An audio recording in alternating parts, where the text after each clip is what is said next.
ಜೋರಾಗಿ ತಗೊಳ್ಳಿ ಅವ್ರಿಗೆ ಈ ಡಿಸರ್ವ್. ತುಂಬಾ ನನ್ನ ತಂಡದೇ ಒಂದು ಸಿನಿಮಾ ಅಂತ ಒಂದು ಫೀಲಿಂಗ್ ಬರ್ತಿದೆ. ಆ ಮಕ್ಕಳು ಮನಸ್ಸು ಇಟ್ಕೊಂಡು ಸಿನಿಮಾ ಮಾಡೋದು ತುಂಬಾ ಅಂದ್ರೆ ತುಂಬಾ ಕಷ್ಟ. ಬಟ್ ಕಾಸ್ಟ್ ಬರೋದು ಇಂಪಾರ್ಟೆಂಟ್. ಸೊ ಈ ಸಿನಿಮಾ ಇಂದ ನಿಮ್ಗೆ ಕಾಸ್ಟ್ ಬರ್ಲಿ. ಸೊ ಒಂದ್ ಕೈ ಸಿನಿಮಾ ಇನ್ನೊಂದ್ ಕೈ ಜನ ಎರಡು ತಟ್ಟಿದ್ರೆ ಸೂಪರ್ ಹಿಟ್ ಆಗುತ್ತೆ. ಈ ತರ ಒಂದು ಆಬ್ಜೆಕ್ಟ್ಸ್ ಇಂದ ಇವರೇ ಕತೆ ಸೃಷ್ಟಿಸಿದ್ದಾರೆ. ಯಾರ್ಯಾಕೆ ಬರಬೇಕು ನೀ ನಂಬು ನಿನ್ನನ್ನೇ, ಕೈ ಎತ್ತಿ ಮುಗಿಯೋದು ಕಾಲ್ ತೊಡಿವ ಕಲ್ಲನ್ನೇ ಅಂತ. ಈ ಸಿನಿಮಾ ನಂಗೆ ತುಂಬಾ ಒಂದು ಪರ್ಸನಲ್ ಅಟ್ಯಾಚ್ಮೆಂಟ್ ಇದ್ದಂಗಿದೆ. ಒಂದು ತುಂಬಾ ನನ್ನ ತಂಡದೇ ಒಂದು ಸಿನಿಮಾ ಅಂತ ಒಂದು ಫೀಲಿಂಗ್ ಬರ್ತಿದೆ. ವಿಶೇಷವಾಗಿ ಯಾಕೆ ಅಂತಂದ್ರೆ ಮೊನ್ನೆ ತಾನೇ ನಾನು, ದಿಗಂತ್ ಭೈ ಅವರು, ಸಂಜು, ಮಹೇಶ್ ಗೌಡ್ರು, ಮಹೇಂದ್ರ ಗೌಡ್ರು, ನಮ್ಮ ಪ್ರಜ್ವಲ್ ಎಲ್ಲರೂ ಸೇರಿ ನಾವು ದುಬೈಗೆ ಒಂದು ಕ್ರಿಕೆಟ್ ಟೂರ್ನಮೆಂಟ್ಗೆ ಹೋಗಿದ್ವಿ. ಸೊ ಒಂದು ಟೀಮಾಗೆ ಹೋಗಿದ್ವಲ್ಲ, ಅದೇ ಟೀಮ್ ಒಂದು ಸಿನಿಮಾ ಬಂದಿರೋದ್ರಿಂದ ತುಂಬಾ ಅಟ್ಯಾಚ್ಮೆಂಟ್ ಇದ್ದಂಗಿದೆ. ಇವರು ಆನ್ ಫೀಲ್ಡ್ ಮಾತ್ರ ಆಲ್ರೌಂಡರ್ಸ್ ಅಂತ ಗೊತ್ತಿತ್ತು, ಸಿನಿಮಾದಲ್ಲೂ ಆಲ್ರೌಂಡರ್ಸ್ ಅಂತ ನನಗೆ ರಿಯಲೈಸ್ ಆಗಿ ತುಂಬಾ ಖುಷಿ ಆಯಿತು. ಸಂಜು ಅವ್ರು ಎಸ್ಪೆಷಲಿ ಅಂದ್ರೆ ಪಾತ್ರ ನೋಡ್ಲಿಕ್ಕೆ ಎಷ್ಟೇ ಲೌಡ್ ಅಂತ ಕಾಣಿಸಿದ್ರು ಸಹ ನಟನೆ ತುಂಬಾ ಸಹಜವಾಗಿತ್ತು, ತುಂಬಾ ಸಟಲ್ ಆಗಿತ್ತು. ಸೊ ಆ ಪಾತ್ರನ ಅವ್ರು ಹೇಗೆ ನಿಭಾಯಿಸಿದರೆ ಮತ್ತೆ ಪಾತ್ರ ಹೇಗಿರುತ್ತೆ ಅನ್ನೋದು ನೋಡೋ ಒಂದು ಕುತೂಹಲ ನನಗಿದೆ. ಆಮೇಲೆ ಮಹೇಂದ್ರ ಗೌಡ್ರು ಬರೀತಾರೆ, ಆಕ್ಟ್ ಮಾಡ್ತಾರೆ, ತುಂಬಾ ಖುಷಿ ಆಯ್ತು ಆನ್ ಸ್ಕ್ರೀನ್ ನೋಡಿ. ತುಂಬಾ ಒಂದು ಆ ಇಮೋಷನ್ಸ್ ಜೊತೆ ಕಾಣ್ತಾ ಇತ್ತು. ಸೊ ಬಹಳ ಬಹಳ ಖುಷಿ ಆಗ್ತಾ ಇದೆ. ಇಡೀ ತಂಡಕ್ಕೆ ಒಳ್ಳೇದಾಗ್ಲಿ, ಈ ತರ ಸಿನಿಮಾ ತಂಡಗಳು ಹೆಚ್ಚೆಚ್ಚು ಬರಲಿ, ಹೆಚ್ಚೆಚ್ಚು ಗೆಲ್ಲಿ ಅಂತ ಒಂದು ಆಶಿಸ್ತಾನೆ. All the best. Thank you. Actually ಈ ಸಿನಿಮಾ ಬಗ್ಗೆ ನಾನು ಹೆಚ್ಚಿಗೆ ಏನು ಮಾತಾಡೋಕ್ಕೆ ಆಗಲ್ಲ, ಯಾಕಂದ್ರೆ ಇದು ನಮ್ಮದೇ ತಂಡ ಅಂತ ಹೇಳಕ್ ಇಷ್ಟಪಡ್ತೀನಿ. ನಮ್ಮದೇ ಕೋರ್ ತಂಡ. All are my brothers and it's a wonderful team. ಅವ್ರ ಜೊತೆ ಸಿಕ್ಕಾಪಟ್ಟೆ ಕೆಲಸಗಳು ಮಾಡಿದ್ದೀನಿ ನಾನು. ಇತ್ತೀಚೆಗೆ ಕೋಲ್ಕತ್ತಾ ಫಿಲ್ಮ್ ಫೆಸ್ಟಿವಲಲ್ಲಿ ನನಗೊಂದು best Indian short film festival ಅಂತ ಒಂದು ಅವಾರ್ಡ್ ಬಂತು. ಅನುಪಮ ಗೌಡ, ಬಿ ಸುರೇಶ್ ಅವ್ರು ಮಾಡಿದ್ದು ವಜಾ ಅಂತ. ಅದರ ಆರ್ಟ್ ಡೈರೆಕ್ಷನ್ನು ರತನ್ ಮತ್ತೆ ಕೃತಿನೇ ಮಾಡಿದ್ದು. ಸೊ ಎವ್ರಿ ಫ್ರೇಮ್ ಆ ಸಿನಿಮಾನಲ್ಲಿ ಎಷ್ಟು ಚೆನ್ನಾಗಿ ಕಾಣ್ತದೆ ಅದಕ್ಕೆ ಕಂಪ್ಲೀಟ್ ಶ್ರೇಯ ಅವ್ರಿಗೆ ಹೋಗ್ಬೇಕಾದ್ರೆ. So he's like a backbone. ಜೋರಾಗಿ ತಗೊಳ್ಳಿ ಅವ್ರಿಗೆ ಈ ಡಿಸರ್ವ್. ಅಂಡ್ ನಂದು ಯಾವುದೇ ಪ್ರಾಜೆಕ್ಟ್ ಬಂದ್ರು ಫಸ್ಟ್ ಕಾಲ್ ಹೋಗೋದೇ ರತನ್ಗೆ. ಸೊ ಫಸ್ಟು ನಾನು ಯಾವುದೇ ಟೆಕ್ನಿಷಿಯನ್ನ ನಾನು ಮಾತಾಡ್ತೀನಿ ಅಂದ್ರೂ ಅದು ರತನ್ಗೆ. ಅವರು ಕೇವಲ ಒಂದು ನಿರ್ದೇಶಕರಲ್ಲ, ಅತ್ಯುನ್ನತವಾದ ನಮ್ಮ ಇಂಡಸ್ಟ್ರಿ ಕಂಡಿರುವಂಥ ಒಂದು ಬ್ಯೂಟಿಫುಲ್ ಪ್ರೊಡಕ್ಷನ್ ಡಿಸೈನರ್ ಅವರು. ಅವರು ಒಂದು ಲೆನ್ಸ್ ಮೂಲಕ ಯಾವ ರೀತಿ ಯಾವ ಫ್ರೇಮ್ನ ನೋಡ್ತಾರೆ ಅದನ್ನ ಬಹಳ ಕಡಿಮೆ ಜನಗಳು ನೋಡೋದು. ಅಷ್ಟೇ ಅಲ್ಲದೆ ಬಹಳ ಹೆಮ್ಮೆಯಿಂದ ಹೇಳ್ಕೊಳ್ತೀನಿ, ಇವಾಗ ನನಗೆ ಬರ್ತಾ ಇರೋಂಥ ಸಿನಿಮಾ ಬಿಳಿ ಚುಕ್ಕೆ ಹಳ್ಳಿ ಅಕ್ಕಿ, ಒಂದು ತೊನ್ನಿನ ಬಗ್ಗೆ ಮಾಡ್ತಾ ಇದೀವಿ. ಆ ಸಿನಿಮಾದ ನನ್ನ ಬ್ಯಾಕ್ ಬೋನ್ ಆಗಿ ನಿಂತಿದ್ದೆ ರತನ್ ಮತ್ತೆ ಕೃತಿ ಅವರು. ಅದನ್ನ ಬಹಳ ಹೆಮ್ಮೆಯಿಂದ ಹೇಳ್ಕೊಳ್ತೀನಿ, ಯಾಕಂದ್ರೆ ನಮಗಿದ್ದಂಥ ಬಜೆಟ್ಗೆ ಬಂದಿರೋಂಥ ಬ್ಯೂಟಿ ಆಫ್ ಫ್ರೇಮ್ಸ್ಗೆ ಅವ್ರು ಕೆಲಸ ಮಾಡಿರೋದಕ್ಕೆ ನಾನು ಎಷ್ಟು ಕೃತಜ್ಞತನಾದ್ರೂ ಕಡಿಮೆನೆ. ಈ ಫಿಲ್ಮ್ದು ಫುಟೇಜ್ ಅದು ಲಾಂಗ್ ಬ್ಯಾಕೆ ರತನ್ ತುಂಬಾ ವರ್ಷಗಳಿಂದನೇ ನಾನು ತೋರಿಸಿದ್ದಾರೆ ಅದನ್ನ. ಇದ್ರ ಕತೆ ಕೂಡ ನನಗೆ ಒಂದು ಚಿಕ್ಕದಾಗಿ ಗೊತ್ತಿದೆ. ಅದು ನಾವೆಲ್ಲರೂ ಇಲ್ಲಿ ಕೂತಿರೋರೆಲ್ಲ ಸ್ಪೆಷಲಿ ಕಾಂಟೆಂಟ್ ಫಿಲ್ಮ್ ಮೇಕರ್ಸೇ, ಹೊಸ ಪ್ರತಿಭೆಗಳ ಜೊತೆ ತುಂಬಾ ಪ್ರಯೋಗ ಮಾಡೋ ಅಂಥವ್ರು ನಾವು ಕೂಡ. ಸೊ ಇವತ್ತು ಶ್ರೀನಿನೂ ಹೇಳಿದ್ರು, ಸ್ನೇಹಿತರಿಗೋಸ್ಕರ ಸ್ನೇಹಿತರಾಗಿ ಬಂದಿದ್ದೀವಿ. ಇದು ಸ್ನೇಹಿತರಿಗೋಸ್ಕರ ಸ್ನೇಹಿತರಿಂದ ನನ್ನ ಸಹೋದರನಿಗೋಸ್ಕರ ಸಹೋದರನಾಗಿ ಬಂದಿದ್ದೀನಿ ನಾನು ಈ ಫಿಲ್ಮ್ಗೆ. So thank you so much Ratan, ನಮ್ಮನ್ನು ಕರೆದಿದ್ದಕ್ಕೆ. ತುಂಬಾ ಪ್ರಾಮಿಸಿಂಗ್ ಆಗಿದೆ ಟ್ರೈಲರ್. ಸೊ ಏನೋ ಒಂಥರ ಬೇರೆ ವಿಷಯ ಹೇಳಕ್ ಹೋಗ್ತಾ ಇದೆ. ಸೊ ಇದಕ್ಕೆ ಪಪ್ಪಿ ಸ್ಟಾರ್ಟ್ ಆಗೋಕೆ ಮುಂಚೆ ಮಹೇಶ್ ಗೌಡ್ರು ನನ್ನ ಆತ್ಮೀಯ ಫ್ರೆಂಡ್, ನಮ್ಮೂರವರು ಬೇರೆ. ಸೊ ಅವ್ರು ಸಿಕ್ಕಾಗ ಒಂದು ಟ್ಯೂನ್ ಕೇಳಿಸಿದ್ರು, ಬೀಸುವ ಗಾಳಿಗೆ ಭೇದವು ಎಲ್ಲಿದೆ ಅಂತ. ನಾನು ಅವತ್ತೇ ಹೇಳಿದೆ ಇದು ಸೂಪರ್ ಹಿಟ್ ಆಗಿದೆ ಮಹೇಂದ್ರ ಗೌಡ್ರು. ಸೊ ಹೌದು, ಅದು ನನಗೆ ತುಂಬಾ ಈಗಲೂ ಕಾಡ್ತಾ ಇದೆ. ಆ ಸಾಂಗ್ ತುಂಬಾ ಟ್ಯೂನು, ಕ್ಯಾಚ್, ಪಿಕ್ಚರೈಸೇಷನ್ ಎಲ್ಲ ತುಂಬಾ ಚೆನ್ನಾಗಿ ಇಷ್ಟ ಆಯ್ತು. ತುಂಬಾ ಚೆನ್ನಾಗಿ ಬರ್ದಿದ್ರೆ, ಅದ್ಭುತ line. So first of all ಈ ಸಿನಿಮಾ ಗೆಲ್ಲುತ್ತಂತ ನಾನು ಪ್ರಾಮಿಸ್ ಕೊಡ್ತಾ ಇದ್ದೇನೆ. ಯಾಕಂತಂದ್ರೆ ಫಸ್ಟ್ ಆಫ್ ಆಲ್ ಫ್ರೆಂಡ್ಸ್ ಎಲ್ಲ ಸೇರಿ ಮಾಡಿರ್ತಕ್ಕಂಥ ಫಿಲಮ್ ಇದು. ಮಸ್ಟ್ ಅಂಡ್ ಶುಡ್ ಗೆಲ್ಲೇಬೇಕು. ಯಾಕಂದ್ರೆ ಪಪ್ಪಿ ಮಾಡಿರದೆ ನಮ್ಮ ಫ್ರೆಂಡ್ಸ್ ಸೇರಿ ಮಾಡಿರೋ ಸಿನಿಮಾ. ಅದು ಗೆದ್ದಿದೆ ಅಂದ್ರೆ ಡೆಫಿನೆಟ್ ಇಂಥ ಸಿನಿಮಾ ಗೆಲ್ಲೇಬೇಕು. ಯಾಕಂದ್ರೆ ಆ ಒಂದು ಫ್ರೆಂಡ್ಶಿಪ್ ಇರ್ತಾರಲ್ಲ, ಅವ್ರು ಎಷ್ಟು ಸ್ಟ್ರಗಲ್ ಪಟ್ಟು ಸಿನಿಮಾ ಮಾಡಿರ್ತಾರೆ ಅಂತ ನನಗೆ ಗೊತ್ತಿರುತ್ತೆ. ಸೊ ಹಂಗಾಗಿ ಆ ಜೊತೆಗೆ ಮಕ್ಕಳನ್ನ ಇಟ್ಕೊಂಡು ಸಿನಿಮಾ ಮಾಡೋದು ಕಷ್ಟ ನನಗೆ ಗೊತ್ತಿದೆ. ಸೊ ದೊಡ್ಡ ಆಕ್ಟರ್ನ ಇಟ್ಕೊಂಡು ಮಾಡ್ಬೋದು, ಇಲ್ಲ ಕೋಪ ಮಾಡ್ಕೊಂಡು ಹೋಗಿ ನೆಕ್ಸ್ಟ್ ಇನ್ನೊಂದ್ ಡೇ ಬಂದು ಶೂಟ್ ಮಾಡ್ಬೋದು. ಬಟ್ ಮಕ್ಕಳಲ್ಲ, ಆ ಮಕ್ಕಳು ಮನ್ಸು ಇಟ್ಕೊಂಡು ಸಿನಿಮಾ ಮಾಡೋದು ತುಂಬಾ ಅಂದ್ರೆ ತುಂಬಾ ಕಷ್ಟ. ಸೊ ಆ ಒಂದು ವಿಷಯದಲ್ಲಿ ಆ ತಂಡ ಎಲ್ಲ ಗೆದ್ದಿದೆ ಅಂತ ನಾನು ಹೇಳ್ತೀನಿ. ದಯವಿಟ್ಟು ಮಾಧ್ಯಮ ಮಿತ್ರರಿಗೆ ನಾನು ಕೇಳ್ಕೊಳ್ಳೋದಿಷ್ಟೇ, ಇವತ್ತೇನಾದ್ರೂ ಒಂದು ಪಪ್ಪಿ ಈ ಮಟ್ಟಕ್ಕೆ ಹೋಗಿದೆ ಕಾರಣ ಅಂದ್ರೆ ಅದು ನಿಮ್ಮಿಂದ, ನೀವಿಲ್ಲದೆ ಏನೂ ಆಗಲ್ಲ. ಯಾಕಂದ್ರೆ ಎಷ್ಟು ಎಫರ್ಟ್ ಆಗಿ ಆ ಸಿನಿಮಾಗೆ ಪ್ರಮೋಷನ್ ಮಾಡಿದ್ರು ಅಂತ ನನಗೆ ಗೊತ್ತು. ಸೊ ನಾ ಯಾವತ್ತೂ ಋಣಿಯಾಗಿರ್ತೀನಿ. ಅದೇ ತರ ಈ ತರ ಸಿನಿಮಾಗಳು ಗೆಲ್ಬೇಕಂದ್ರೆ ನಿಮ್ಮ ಸಹಕಾರ, ನಿಮ್ಮ ಪ್ರೋತ್ಸಾಹ ತುಂಬಾ ಮುಖ್ಯ ಆಗುತ್ತೆ. ದಯವಿಟ್ಟು ಇಂಥ ಸಿನಿಮಾಕ್ಕೆ ದಯವಿಟ್ಟು ನಿಮ್ಮ ಪ್ರೋತ್ಸಾಹ ಕೊಡಿ ಅಂತ ನಿಮ್ಮಲ್ಲಿ ಕೇಳ್ಕೊತೀನಿ. ಸೀಸ್ ಕಡ್ಡಿ ಆ ಶೀರ್ಷಿಕೆನೇ ಬಹಳ ವಿಭಿನ್ನವಾಗಿದೆ. ಎಷ್ಟೋ ಜನಕ್ಕೆ ಸೀಸ್ ಕಡ್ಡಿ ಅರ್ಥನೇ ಗೊತ್ತಿರಲ್ಲ. ಸೊ ಅದರಿಂದ ಸ್ಟಾರ್ಟ್ ಆಗಿರುವಂಥ ಒಂದು ಸಿನಿಮಾ ಇದು. ಬಹಳ ಸ್ನೇಹಿತರು ಬಗ್ಗೆ ಹೇಳಬೇಕು ಅಂತ ಅಂದರೆ ಸಂಪತ್ ಆಗಿರ್ಬೋದು, ಜಯಂತ್ ಆಗಿರ್ಬೋದು, ರತನ್, ಕೃತಿ, ಇವರೆಲ್ಲ ಬಾಲ್ಯ ಸ್ನೇಹಿತರು. ಸೊ ಅವ್ರ ಜೊತೆ ನನ್ನ ಜಗಳನೂ ಕೂಡ ಆಗಿದೆ. ಯಾಕೆ ಈ ಸಿನಿಮಾನ ತಡ ಮಾಡ್ತಿದ್ದೀರಾ ಅಂತ ರಿಲೀಸ್ ಮಾಡೋದಕ್ಕೆ. ಜೊತೆಗೆ ಆ ಸ್ನೇಹ ಅಷ್ಟು ಜನರು ರತನ್ ಅವರ ಒಂದು ಕನಸಿಗೋಸ್ಕರ ಅವರೆಲ್ಲರೂ ಕೈ ಜೋಡಿಸಿ ಗ್ರಹಣ ಅಂತ ಒಂದು ಪ್ರೊಡಕ್ಷನ್ ಹೌಸ್ನ ಸ್ಟಾರ್ಟ್ ಮಾಡಿ ಇವತ್ತು ಸೀಸ್ ಕಟ್ಟಿ ಅದ್ರ ಮುಖಾಂತರ ಈಗ ಆಲ್ರೆಡಿ ಅದಕ್ಕಿಂತ ಮುಂಚೆ ಅಂಶು ಬಂದಿತ್ತು, ಬಟ್ ಅದಕ್ಕಿಂತ ಮುಂಚೆ ಇದಾಗಬೇಕಾಯ್ತು. ಯಾಕೆಂದರೆ 4 ಜನ ಮಕ್ಕಳನ್ನ ಇಟ್ಕೊಂಡು ಮಾಡಿರುವಂಥ ಒಂದು ಅದ್ಭುತವಂತ ಒಂದು ಸಿನಿಮಾ, 4 ವಿಭಿನ್ನವಾದಂತಹ ಕಥೆಗಳು ಎಣ್ದಿರುವಂಥದ್ದು. ಜೊತೆಗೆ ನಮ್ಮ ಸಂಜಯ್ ಒಂದು ಅದ್ಭುತವಾದ ಪಾತ್ರನ ಮಾಡಿದ್ದಾರೆ. ಸೊ ಪ್ರಾಮಿಸಿಂಗ್ ಆಗಿದೆ ಅವ್ರ ಕ್ಯಾರೆಕ್ಟರ್ ಕೂಡ. ಒಂದು ಒಳ್ಳೆಯ ಸಿನಿಮಾ, ಒಂದು ಒಳ್ಳೆ ಕಾಂಟೆಂಟ್ನ ನೀವು ಕನ್ನಡಕ್ಕೆ ಕೊಡ್ತಾ ಇದ್ದೀರಾ ಒಂದು ತಂಡವಾಗಿ. ಪ್ರಾಮಿಸಿಂಗ್ ಆಗಿರುವಂಥ ತಂಡ, ಇದು ಹಿಂಗೆ ಸಾಗಲಿ, ಒಳ್ಳೇದಾಗಲಿ ಅಂತ ನಾನು ಹೇಳೋದಕ್ಕೆ ಇಷ್ಟಪಡ್ತೀನಿ. ಜೊತೆಗೆ ನೀವೆಲ್ಲರೂ ಇಲ್ಲಿವರೆಗೂ ಒಳ್ಳೆ ಕನ್ನಡ ಸಿನಿಮಾಗಳನ್ನ ಯಾವತ್ತೂ ಕೈ ಬಿಟ್ಟಿಲ್ಲ. ಸೊ ಇನ್ನು ಮುಂದಕ್ಕೆ ಕೈ ಬಿಡಲ್ಲ ಅನ್ನೋ ನಂಬಿಕೆನೂ ಇದೆ. ಅದೇ ರೀತಿ ನಮ್ಮ ಸಿನಿಮಾನು ಕೂಡ ಕೈ ಬಿಡದಂಗೆ ಮುಂದಕ್ಕೆ ತಗೊಂಡೋಗ್ಬೇಕಂತ ನಿಮ್ಮನ್ನು ಕೇಳ್ಕೊಳ್ತೀನಿ. Thank you so much.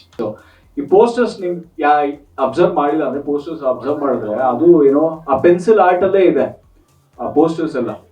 So ಆ ಕಾನ್ಸೆಪ್ಟ್ ಬಿಟ್ಟು ಎಲ್ಲೂ ಹೊರಗಡೆ ಹೋಗಿಲ್ಲ. ಅವ್ರು ಏನ್ ಸೀಸ್ ಕಡ್ಡಿ ಅಂತ ಒಂದು ಹೆಸರಿಟ್ಟಿದಾರಲ್ಲ, ಆ ಥೀಮ್ ಒಳಗಡೆನೆ ಪೋಸ್ಟರ್ಸ್ ನ ಡಿಸೈನ್ ಮಾಡಿದ್ದಾರೆ ಅಂಡ್ ತುಂಬಾ ಚೆನ್ನಾಗಿ ಪ್ರೆಸೆಂಟ್ ಮಾಡಿದ್ದಾರೆ ಸಿನಿಮಾನ.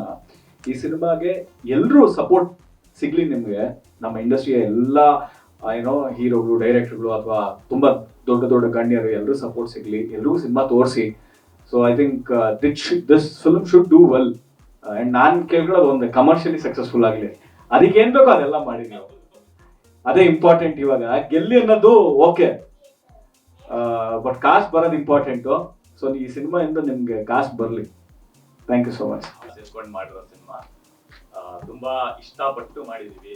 ತುಂಬಾ ಚೆನ್ನಾಗಿ ಬಂದಿದೆ. ನನಗಂತೂ ತುಂಬಾ ಖುಷಿಯಾಗಿದೆ. ನಾನು ತುಂಬಾ ಕನ್ನಡ ಎಲ್ಲ ಫಿಲಮ್ಸ್ ನೋಡ್ತೀನಿ ನಾನು, ಲೈಕ್ ಫಿಲಮ್ ಬಫ್ ನಾನು. ಸೊ ನನಗನ್ಸಿದ್ದು ಇದ್ರಲ್ಲಿರೋ ಕೆಲವು ಪಾಯಿಂಟ್ಸ್ ನೀವು ಬೇರೆ ಯಾವ ಸಿನಿಮಾಲ್ಲೂ ನೋಡಿರೋದಕ್ಕೆ ಸಾಧ್ಯನೇ ಇಲ್ಲ, ಅಷ್ಟು ಯುನಿಕ್ ಆಗಿದೆ. ಸೊ ಈ ಕತೆ ಸ್ಟಾರ್ಟ್ ಆದಾಗೂ ನಾವು ಒಂದು ಅನ್ಕೊಂಡಿದ್ದೆ, ಹೇಗೆ ರತನ್ 5 ಸಿನಿಮಾ ಇದೆ, 5 ಸ್ಟೋರೀಸ್ ಇದೆ ಅಂತ ಹೇಳಿದ್ರು. ಆ 5 ಸಿನಿಮಾಗಳನ್ನು ತುಂಬಾ ಯೂನಿಕ್ ಆಗಿ ಸ್ವಲ್ಪ ಯೂನಿಕ್ ಪಾಯಿಂಟ್ಸ್ ಇರಬೇಕು ಅನ್ನೋ ಇಂಟೆನ್ಷನ್ ಇಟ್ಕೊಂಡೆ ಸ್ಕ್ರಿಪ್ಟ್ ಎಲ್ಲ ಬರ್ದಿದ್ದು. ನಾನು ಆಲ್ಮೋಸ್ಟ್ ಡೇ 1 ಇಂದ ಇನ್ವಾಲ್ವ್ ಆಗಿದ್ದೀನಿ ಟೀಮ್ ಜೊತೆ. ಅಂದ್ರೆ ಫಸ್ಟ್ ಆಫ್ ಆಲ್ ನಾನು ರತನ್ ಕೃತಿ ಎಲ್ಲ ನಾವ್ ಯಾವಾಗ ಫ್ರೆಂಡ್ಸ್ ಆಗಿ ನಮ್ಗೆ ಗೊತ್ತಿಲ್ಲ, ಅಷ್ಟು ಆ ವಯಸ್ಸಿಂದ ನಾವೆಲ್ಲ ಫ್ರೆಂಡ್ಸ್, ಒಂದೇ ಸ್ಕೂಲ್ ಓದಿದ್ದು, ಒಟ್ಟಿಗೆ ಬೆಳೆದಿದ್ದು ಎಲ್ಲ. ಇನ್ಫ್ಯಾಕ್ಟ್ ಇಂಜಿನಿಯರಿಂಗ್ ತನಕ ನಾನು Ratan same college, school college ಎಲ್ಲ ಸೇಮ್. ಸೊ ಹಾಗೆ ಸ್ಟಾರ್ಟ್ ಆಗಿತ್ತು. ಸೊ ಫಸ್ಟ್ ಡೇ 1 ಇಂದ ಗೊತ್ತು ನಮ್ಗೆ ಸೀಸ್ ಇನ್ವಾಲ್ವ್ ಆಗಿದೀವಿ. ಮತ್ತೆ ಆ ಯೂನಿಕ್ ಪಾಯಿಂಟ್ ಎಲ್ರಿಗೂ ಲಿಂಕ್ ಕನೆಕ್ಟ್ ಆಗುತ್ತೆ ಅಂತ ಅನ್ಕೊಂಡಿದೀನಿ. ಮತ್ತೆ ಹೋಪ್ಫುಲಿ ಸಕ್ಸಸ್ ಆಗುತ್ತೆ ಈ ಸಿನಿಮಾ ಅಂತ ಕೇಳ್ಕೊಂತೀನಿ. ಆಲ್ಮೋಸ್ಟ್ ಈ ಸಿನಿಮಾ ಟೀಮ್ ಜೊತೆ 6 ವರ್ಷದಿಂದ ನಂಗೆ ಪರಿಚಯ. ಮತ್ತೆ ಸಿನಿಮಾ ಬಗ್ಗೆ ಹೇಳ್ಬೇಕಂದ್ರೆ ನನ್ನ ಕ್ಯಾರೆಕ್ಟರ್ ಹೆಸರು ಬಂದು ರವೀಶಾ ಅಂತ. ಅವನೊಬ್ಬ ಸಣ್ಣ ಹುಡುಗ. ಈ ಕತೆ ಬಂದು 2000 ಟೈಮ್ ಲೈನ್ ಅಲ್ಲಿ ಆಗಂತ ಕತೆ. ಸೊ ಈ ಆಲ್ರೆಡಿ ಈ ಸಿನಿಮಾನ ನಾವು ಎಷ್ಟೊಂದು ಹಳ್ಳಿಗಳಲ್ಲಿ 3 ಹಳ್ಳಿಗಳಲ್ಲಿ ಸ್ಕ್ರೀನಿಂಗ್ ಮಾಡಿದೀವಿ. ಅಲ್ಲಿ ನಮ್ಗೆ ತುಂಬಾ ಒಳ್ಳೆ ರೆಸ್ಪಾನ್ಸ್ ಬಂದಿದೆ. ಇನ್ಫ್ಯಾಕ್ಟ್ ಎಷ್ಟೊಂದು ಜನ ಮಕ್ಕಳು ತುಂಬಾ ಕೊನೆವರೆಗೂ 2.5 ಗಂಟೆ ಇಂಟ್ರೆಸ್ಟಿಂಗ್ ಆಗಿ ನೋಡಿದ್ದಾರೆ. ಸೊ ಅದರಿಂದ ನಾನು ಕಾನ್ಫಿಡೆಂಟ್ ಆಗಿ ಹೇಳ್ಬೋದು ಈ ಫಿಲಮ್ ನಿಜವಾಗ್ಲೂ ಜನ ನೋಡಿದ್ರೆ ನಿಜವಾಗ್ಲೂ ಒಂದು ಲೆವೆಲ್ ಕರ್ಕೊಂಡು ಹೋಗ್ತಾರಂತ. ಸೊ ಇನ್ನೊಂದೇನು ಹೇಳಕ್ ಇಷ್ಟಪಡ್ತೀನಿ ಅಂದ್ರೆ, ಒಂದ್ ಕೈಯಲ್ಲಿ ಇಟ್ಕೊಂಡ್ರೆ ಚಪ್ಪಾಳೆ ಆಗಲ್ಲ, ಇನ್ನೊಂದ್ ಕೈಯಿಂದ ಹೊಡೆದ್ರೆ ಚಪ್ಪಾಳೆ ಆಗೋದು. ಸೊ ಒಂದ್ ಕೈ ಸಿನಿಮಾ, ಇನ್ನೊಂದ್ ಕೈ ಜನ, 2 ತಟ್ಟಿದ್ರೆ ಸೂಪರ್ ಹಿಟ್ ಆಗುತ್ತೆ ಅಷ್ಟೇ. Thank you. ನನ್ನ ಪಾತ್ರದ ಬಗ್ಗೆ ಹೇಳೋದಿದ್ರೆ, ಹೆಸರಿಲ್ಲ ಪಾತ್ರಕ್ಕೆ.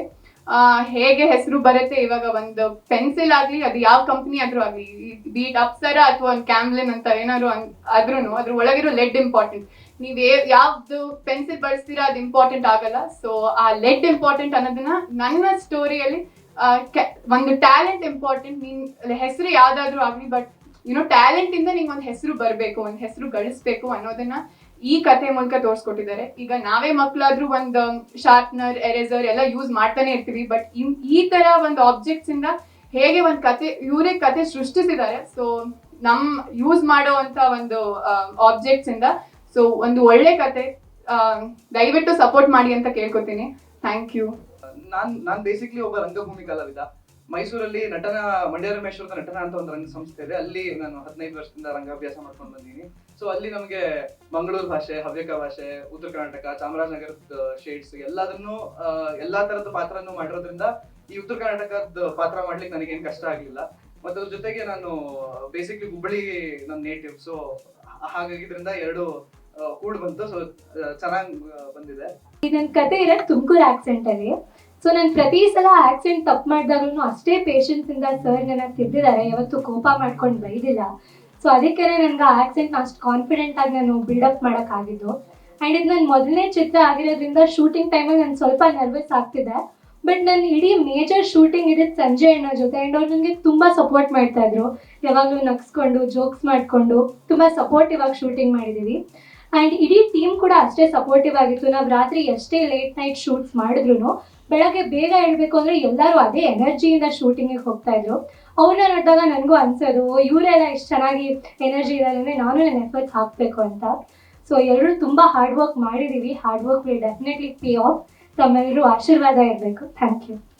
ಅಲ್ಲ, ಅದು ವಾಲ್ ಪೋಸ್ಟರ್ ಸರ್. ಅಂದ್ರೆ ಪೋಸ್ಟರ್ಸ್ ಅವನೇನಂದ್ರೆ ಅವನು ಗರಾಜ್ಗೆ ಹೋಗ್ತಾನೆ, ಗರಾಜಲ್ಲಿ ಕೆಲಸ ಮಾಡೋ ಹುಡುಗ. ಸೊ ಅವನು ಪ್ರತಿನಿತ್ಯ ಅವ್ನ ಮನೆಯಿಂದ ನಡ್ಕೊಂಡು ಹೋಗ್ಬೇಕಂತ ಒಂದು ವಾಲ್ ಪೋಸ್ಟರ್ ಇರುತ್ತೆ. ಅಂದ್ರೆ ಒಂದು ವಾಲ್, ಅದ್ರ ಮೇಲೆ ಪೋಸ್ಟರ್ಸ್ ಹಾಕ್ತಾ ಇರ್ತಾರೆ ಫಿಲ್ಮ್ದು. ಸೊ ಅವನು ಪ್ರತಿ ವಾರ ಒಂದೊಂದು ಫಿಲ್ಮ್ ನೋಡ್ತಾನೆ.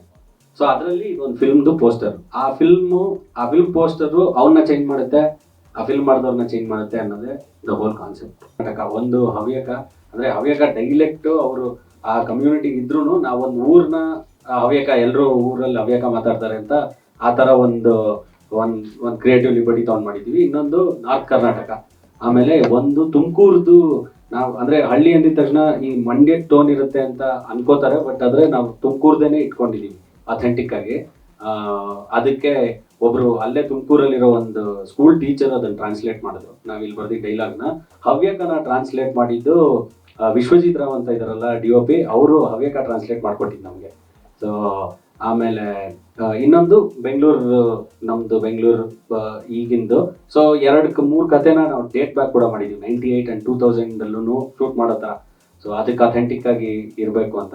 ಇನ್ನೊಂದು ಮೇನ್ ಯಾವ ಕಥೆ ಇದೆ ಅದನ್ನ ಒಂದು ಸ್ವಲ್ಪ ಆದಷ್ಟು ಕನ್ನಡೀಕರಣನೇ ಮಾಡಬೇಕು ಅಂತ. ಯಾವುದು ಪೆನ್ಸಿಲ್ ಅನ್ನೋ ಪದಾನ ಮಾತ್ರ ಇಂಗ್ಲೀಷಲ್ಲಿ, ಯಾಕಂದ್ರೆ ಅದು ಡೈಲಾಗ್ ಮೀಟ್ರಿಗೆ ಸೀಸ್ ಕಡ್ಡಿ ಅಂತ ಹೇಳಿದ್ರೆ ಸರಿ ಹೋಗಲ್ಲ ಅಂತ ಪೆನ್ಸಿಲ್ ಅನ್ನೋ ಒಂದು ಪದಾನ ಇಂಗ್ಲೀಷಲ್ಲೇ ಬಳಸಿ ಬಾಕಿದೆಲ್ಲ ಅವ್ರಿಗೆ ಏನು ಎಕ್ಸ್ಪ್ಲೇನ್ ಮಾಡ್ತಾರೆ ಪೆನ್ಸಿಲ್ ಬಗ್ಗೆ ಅದನ್ನೆಲ್ಲನೂ ಕನ್ನಡದಲ್ಲೇ ಇಟ್ಕೊಂಡಿದ್ದೀವಿ. ಸಿನಿಮಾದಲ್ಲಿ 2 ಸಾಲು ಹೇಳ್ತೀನಿ. ಒಂದು ಮೋಟಿವೇಶನಲ್ ಸಿಚುವೇಶನ್ ಆ ಥರದ. ಸರ್ ಬರವಣಿಗೆ ಬಗ್ಗೆ ಹೇಳ್ಬೇಕು ಅಂದ್ರೆ ಅದು ಮೀಟರ್ ಕೆಲವೊಬ್ಬರಿಗೆ ಅಂದ್ರೆ ಈಸಿಯಾಗಿ ಸಿಗುತ್ತೆ, ನನಗೆ ಮೀಟರ್ ಚೆನ್ನಾಗಿ ಸಿಗುತ್ತೆ ಅನ್ನೋ ಕಾರಣಕ್ಕೆ ಅಷ್ಟೇ ಸರ್.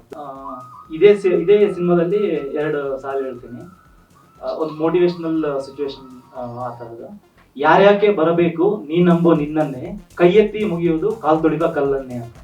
ಅಂದ್ರೆ ಅವ್ರ ಕ್ಲಾರಿಟಿಯಿಂದ ಹೇಳಿದಾಗಲೇ ನಾವು ಕರೆಕ್ಟಾಗಿ ಮಾಡೋದು, ಇಲ್ಲಾಂದ್ರೆ ಕನ್ಫ್ಯೂಷನ್ ಅಲ್ಲಿ ಅವರು ಕನ್ಫ್ಯೂಷನ್ ಇದ್ದು ನಾವು ಕನ್ಫ್ಯೂಷನ್ ಇದ್ರೆ ಬರೋ ಪ್ರಾಡಕ್ಟ್ ಕನ್ಫ್ಯೂಷನ್ ಅಲ್ಲಿ ಇರುತ್ತೆ. ಸೊ ಅವ್ರು ತುಂಬಾ ಕ್ಲಾರಿಟಿಯಿಂದ ಹೇಳ್ತಾರೆ.